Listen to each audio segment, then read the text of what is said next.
Hi everyone, I'm Korin Smith, a baritone from Toronto and a recent graduate of the COC's Ensemble Studio. Throughout my time in the program, you may have seen me on stage in productions of La Bohème, Eugene Onegin, and Wozzeck. This fall, I'm thrilled to be back at my home company sharing the role of Mercutio in Roméo et Juliette by Charles Gounod with my fellow ensemble graduate, Gordon Bintner. This is one of those stories we've all encountered in one way or another, through the original Shakespeare play or one of the many adaptations that it's taken over the years. In its operatic form, however, this iconic love story is taken to the next level with soaring, emotional music that grabs you by the heart and doesn't let go. Today, we're going to explore a little bit more about the opera's history, its score, and of course, its enduring appeal. Let's get started.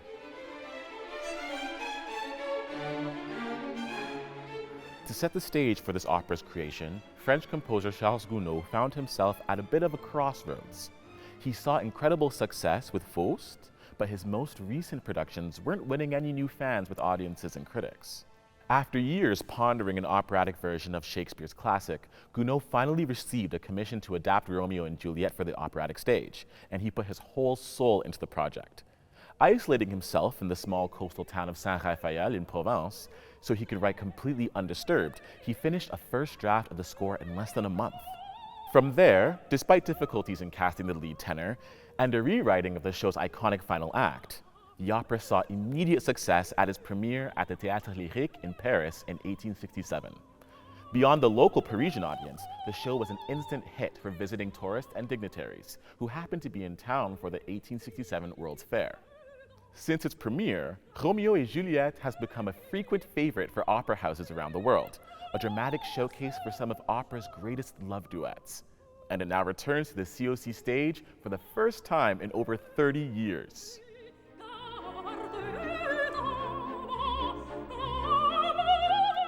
For many, Romeo and Juliet is a first introduction to William Shakespeare, often encountered in a high school English class. The instant classic about the exuberance of love and the tragedy of lovers' demise has captured hearts for generations. Over the years, we've seen it adapted into countless forms. There's the ballet by Prokofiev. There's director Baz Luhrmann's iconic 1996 film starring Leonardo DiCaprio and Claire Danes. There was a British miniseries that hit TV screens in 2014, and very recently, it inspired the hit Broadway musical & Juliet. In this particular production, director Amy Lane has set the story against the rivalries and tension of 19th century New York, where there's trouble simmering between the well-established Capulet entertainment dynasty and the newly emigrated Montagues. The opera opens at a lavish costume party hosted by the Capulets that Romeo and his friends have decided to crash. It's there that he catches his first glimpse of Juliet, and as we know, the rest is history. The two fall in love instantly and passionately, making plans to wed during a secret nighttime rendezvous in the Capulet garden. They hope that this union will be enough to end the family feud once and for all.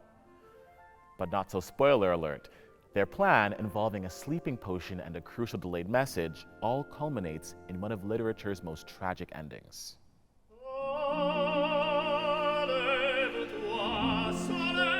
With its 19th century New York setting, combined with director Amy Lane's signature flair for bold design, the look and feel of this Romeo and Juliet is a little Gangs of New York meets Moulin Rouge meets The Greatest Showman. Amy says that the entire opera starts out big. We see this in the vibrant color and lavish spectacle of the raucous Capulet party. Elaborate wigs, burlesque-inspired costumes, and oversized set decor are the perfect backdrop for the clash between two outspoken families. However, as the opera goes on, the rest of the world seems to fall away for the young lovers. The sets and costumes around them start to streamline until it's just the two of them that remain in the heartbreaking final scene.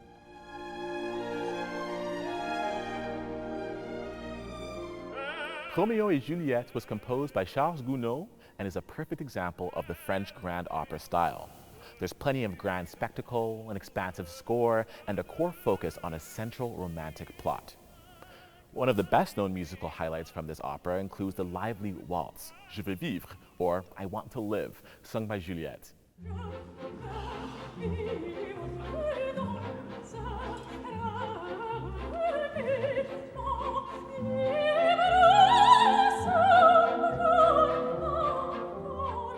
After she has been told about her expected marriage to Paris, Juliette sings this aria, expressing her desire to experience youth, love, and life before settling into marriage.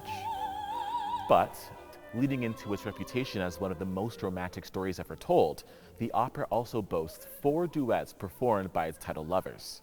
The first happens during Romeo and Juliette's first meeting, and feels like 2 people shyly getting to know each other, alternating lines as they listen for and pick up on each other's cues with hope and expectation.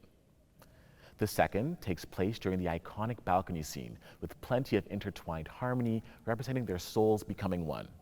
The third duet is The Lark and the Nightingale, that is lush and evocative, representing the young lover's yearning with a quartet of cellos.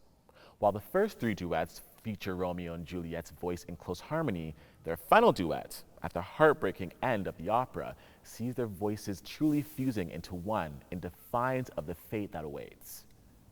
All this romance is said to have likely inspired fellow French composer Jules Massenet, who later penned Manon, perhaps opera's original femme fatale, and Werther, which you can see later this season at the COC right here in Toronto. This production of Romeo and Juliette has everything you could possibly ask for: singing, dancing, lavish sets, me. So come, let's have a drink after in the lobby.